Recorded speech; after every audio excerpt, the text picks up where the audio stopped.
Dallas Hope is Bill Bradford. He represents the 1 out of every 2 males who will get cancer in their lifetime. Cherysse Daniels, she is the 1 in 3 females who will be diagnosed with cancer. Michelle Burnt, she knows the odds. 1 in 3 patients will die from their cancer. 3 patients, 3 cancers, 1 goal. This is Dallas Hope.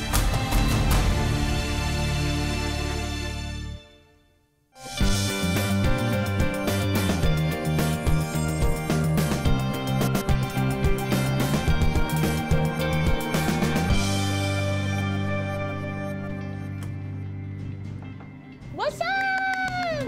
Mrs. Texas, dun dun dun. Michelle Burnt, a 30-year-old mother of 2 from Mansfield, Texas, is throwing a party. Do you remember these pretty ladies on the stage at Mommy's pageant? They are celebrating Michelle's successful double mastectomy and the beginning of chemotherapy following her breast cancer diagnosis. Uh-oh, I got a text. Someone's lost. Bill Bradford is fishing on the Texas Gulf. His follicular lymphoma, a cancer of his lymph nodes, is not preventing this 78-year-old from enjoying one of his passions. Nice speckled trout. He's croaking. Be pretty. Man, I love this. I love the salt water, the breeze. Just a wonderful place. At Baylor's T. Boone Pickens Cancer Hospital, Cherysse Daniels is recovering from her bone marrow transplant. Today, she's at rock bottom with her 25-year-old body and new blood cells, beginning a tenuous new life together. Right now, our biggest problem is just dealing with the side effects of the chemo and no immune system to heal it up. It's too hard. It's like the worst sore throat you've ever had. My back hurts really, really badly. It hurts to get up and walk. But the worst part is my chest. And my throat hurts. So anytime I take a drink of, even if it's just water, it burns going down my throat. These 3 patients are sharing their personal battles with cancer to provide a rare glimpse into the lives of everyday heroes with one hope: to live. Do we want to keep a couple locks? Nip. For cancer patients, something gained often means something lost. Heck no, this hair's got cancer in it. Burn it.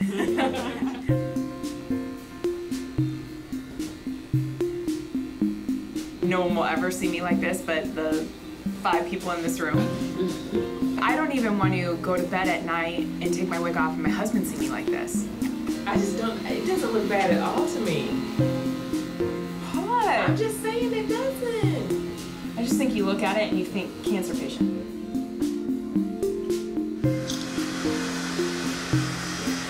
Emily? Possibly a little customization on this once we put it on, because I want to see where it sits. That's something that we can always adjust if it's a little far down. Okay. It's so real. It is so real. I'm just like, I can't, is this me? Woo, that's some long hair. That is some long hair. And I love it. I love it. Oh, wow. I love it. Woo!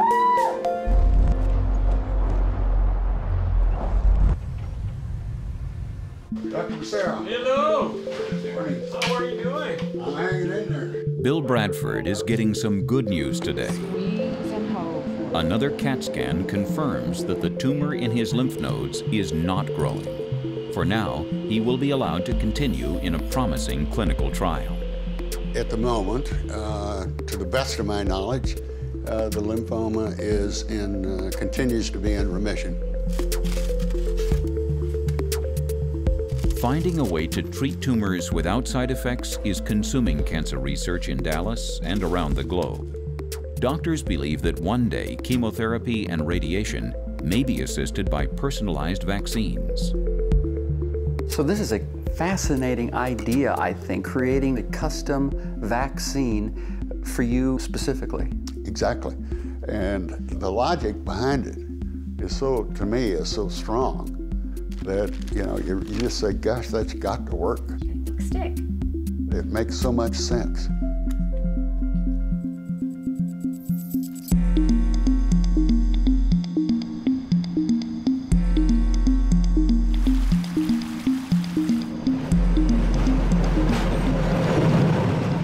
In this lab in Halle, Germany, potentially groundbreaking cancer treatment is in testing. This is the first clinical trial using proteins grown in tobacco plants to create personalized vaccines to treat follicular lymphoma. It is the future and the present of cancer research. When we use chemotherapy, we give basically a poison that kills tumor cells and also normal cells. The trial that we are running right now in Dallas, the most important part of the vaccine, the core, is produced for the first time in tobacco plants. The idea is very simple, is taking proteins in the surface of the tumor cells that are different than those in the normal cell, packaging them into a vaccine and giving them back. The tobacco plant makes the process easier. Every cancer cell has a specific genetic information. We decode this information. So we are then able to use this code to develop the vaccine. If the immune system knows that the cancer is bad, it will kill it. This is the vaccine in its final form. It's created not to do battle with the cancer directly, but to help the human body do its own job. The development of this experimental treatment is an international cooperative. The concept, decades in development, comes from Dr. Bendandi and his research team in Pamplona, Spain. The vaccine is manufactured in Germany, and its final destination is Dallas, Texas, where Bill Bradford is the potential beneficiary. Really, it's crazy when you think about all the work that's gone into what she's putting into your arm right now. You know, I was just thinking exactly the same thing, Kevin. I feel extremely privileged to be part of the clinical trial of a vaccine. I hope the dickens it works. Good to see you. You look great. Okay, this is Kayla, Mrs. Texas, and she made this. Okay, tell them what it is. Okay, it's the scarves that you get from the races when you go. I just basically cut them out and made petals from it, and then that's just to applicate, and those are all Swarovski crystal rhinestones that are hand glued on. Pretty sweet, huh? Here. This is my wig, and it's real hair. Yeah. So I actually went yesterday morning at 8 a.m. and they shaved my head because he had to glue this to my scalp. So they made a video to show you guys. Heck no, this hair's got cancer in it. Burn it. Let's have a party. He said it was already starting to thin out, so by next weekend it would have started falling out. And that's just after one treatment. I love it. What chemo does is it kills your cells from head to toe. And so I seriously am like, I've totally got this. I'm so young and healthy, like I'm gonna rock this. And then you get home and it is like, I can't even, it's just like that. You cannot move. It's so crazy, you guys. I mean, I felt like I was 90, you cannot move. But the first chemo treatment they call the freebie, and then the second and the third is when it like really hits you. And the second is this coming Friday. It sucks.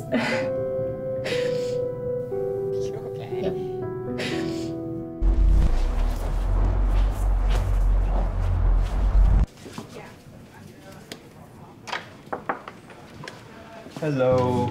Hey guys. The past weekend has been a really, really tough weekend for Cherysse. Still lots of pain, huh? Same kind, different? Yeah. It's been 13 days since the transplant. The most important things after a transplant is, being in remission, no infections, and no rejection. She's been really feeling bad, a lot of pain, but when those white blood cell counts come up, she will start to feel better. But I feel for you. I don't want you to hurt. I'm going to do everything to help you. At this point, it's a waiting game.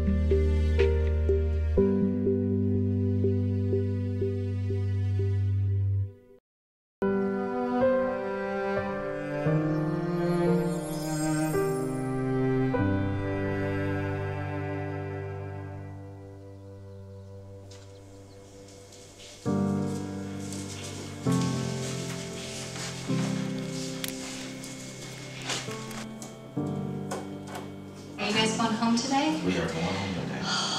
Long time. See all your things on the walls coming back down. Giving you the sense that you really are going home. Yeah.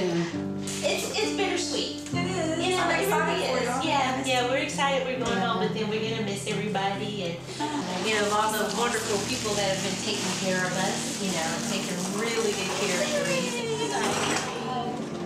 Bye-bye. We are gonna miss you. That's a lot of medication. We'll make it work. It's the beginning of our new journey.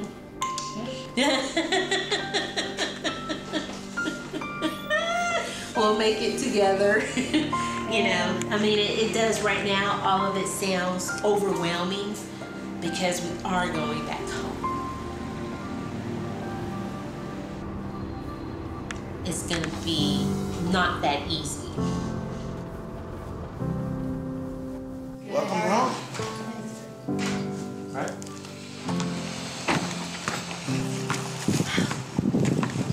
Well, to be honest, this is truly just the beginning of it.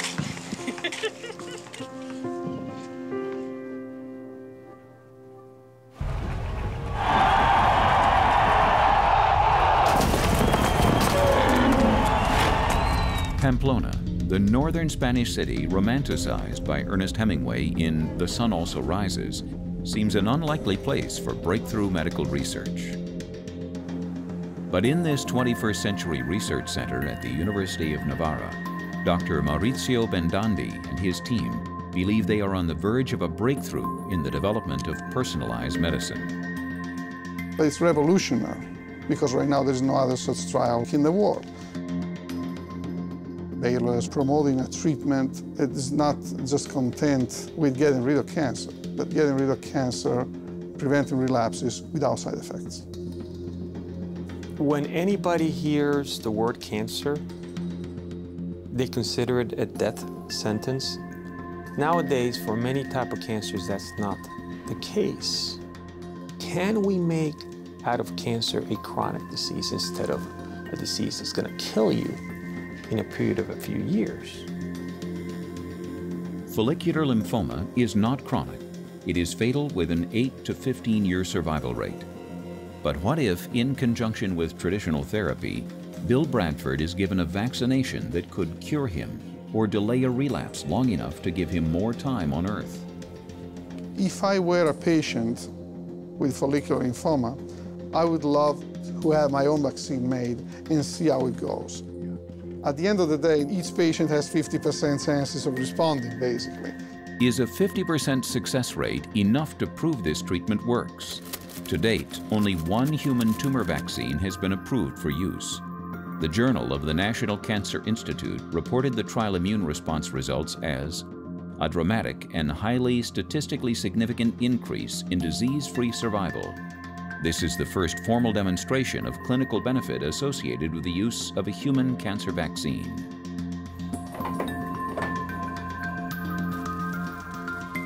After 7 vaccinations, the research team is keeping Bill Bradford's results close to the vest. Dr. Bendandi plans to meet Bill in Dallas and present him with the results personally. A research program such as this, my inclination would be that they're probably not ready to talk about any kind of results. It's too early. Certainly, I'm interested in hearing what his thoughts are about the program as a whole. Regardless of Bill's results, Dr. Bendandi believes personalized vaccines work. It's just a matter of time and money. Is one of your fears that the funding will run out before you can find out if this treatment really works? It is not one of my fears. It's my only fear. Because that the vaccine works in some patients, I'm certain 100%. I can prove it.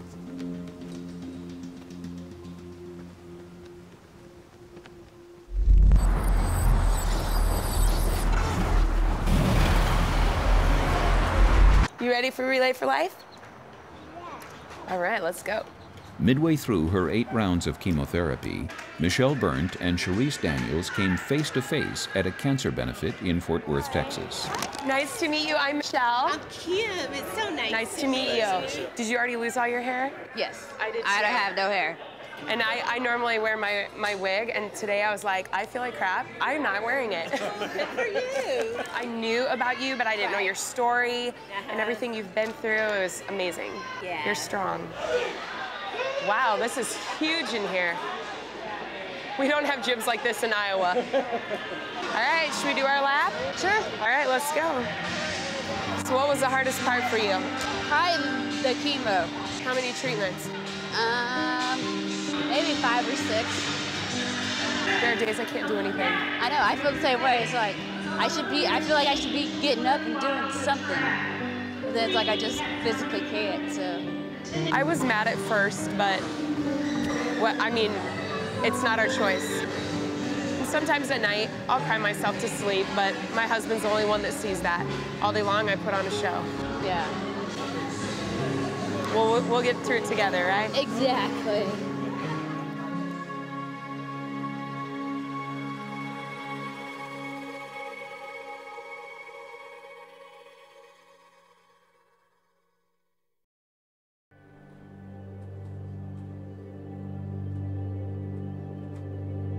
Despite the best efforts of modern healthcare, 1 out of every 3 cancer patients will die from their disease.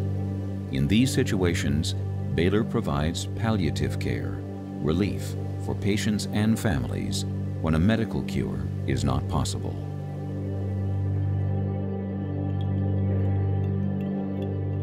When a doctor walks in and says, "I'm sorry, we've tried everything," a lot of times the chaplain's called in during those times. Roger Hurt has just been told that his wife of 48 years is terminally ill. She's losing her battle with leukemia. Yeah, she said that she's gonna make a good angel. She's told me where she wanted to be buried, where she wanted the service. These are rough statements. Are you prepared for it? No, no. Not even close. My emotions are gonna be ugly, and it's just, I'm not that grown up. There's a difference between optimism and hope. Optimism tries to deny what's really happening, and hope is dealing with the horrific news that you might have been given, but still trying to find that ray of light. That's hope.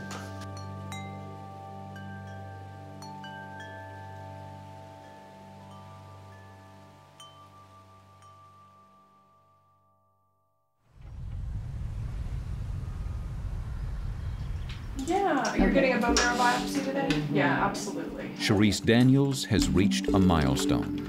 At the 6-month mark following her stem cell transplant, biopsies reveal no signs of graft versus host rejection. For now, her brother's stem cells are as perfect as advertised.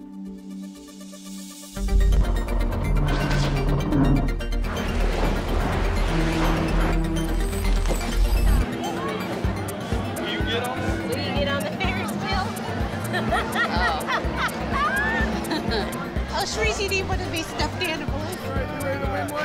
Yes.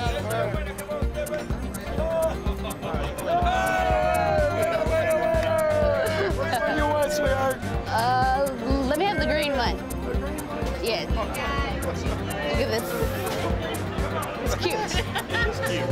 It's been several years since we've been to Six Flags or the State Fair, so for her to get out here and be willing to do this and feel comfortable doing it is huge. Make this one count. I'm starting to feel like myself, I think my strength is getting better as, each day passes, so it's going good, and I'm doing pretty well. Come on in there. To see her progress, from where we started from the beginning up until today, we don't let this disease beat us. The one in Europe is bigger than this one. Is it I hope people can see that there is life after leukemia, that there is life after spina bifida, and that you do have a future, because there's always light at the end of that tunnel. Life will take you through hoops and hurdles and all this crazy stuff, but in the end, just don't ever give up, no matter what anybody says. Ladies. Bill Bradford and his family are about to get the results of his blood work. He's been in one of the most innovative clinical trials imaginable. Researchers are using his tumor cells to fight the lymphoma through a personalized vaccine derived from tobacco plants. You're taller than me, but I'm probably heavier than you. No. Bill has brought his wife, daughter, and granddaughter to hear what Dr. Bendondi has to say. It's that 50% of patients in which we are unable, the immune system doesn't get tricked out, and 50% in which it happens. It happened. In your case, it happened. So it worked just fine. Wow. I'll show you. My reaction is obvious. I mean, I'm just absolutely elated. As you know, I've always had a positive feeling about this, but now I have something to grasp, and you know, I'm elated. If you relapse while having this type of response maintained, it'll be the first time you see one relapse in 17 years. Fantastic, wonderful. It is obviously going to prolong my life. I hope, beyond all hope, that it has some value to other people. I really do. And can you back up the science with the way you're feeling? Are you feeling better? Oh yeah, no, I'm kicking. I feel great, and I feel a heck of a lot better now than I did 2 hours ago. Pretty much. Oh, okay. Don't tell my wife. Don't tell my wife.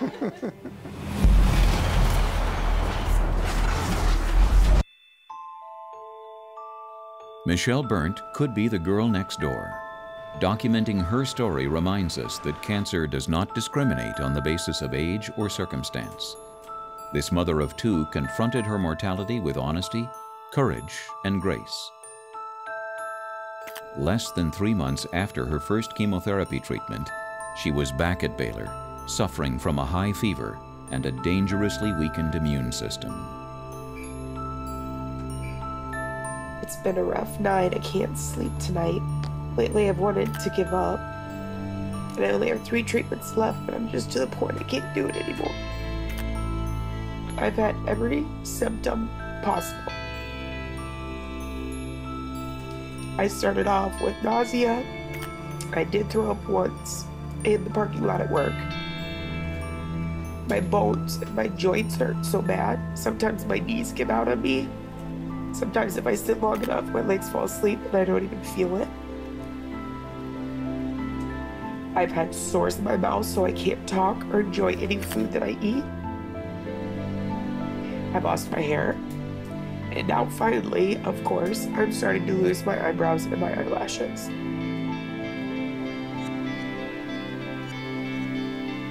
I've had some arguments with God. And everyone tells me he doesn't give you what you can't handle, but I'm just like, what are my limits? I swear to you, I'm reaching them. I know I should be thankful that I'm alive, but it's so hard sometimes.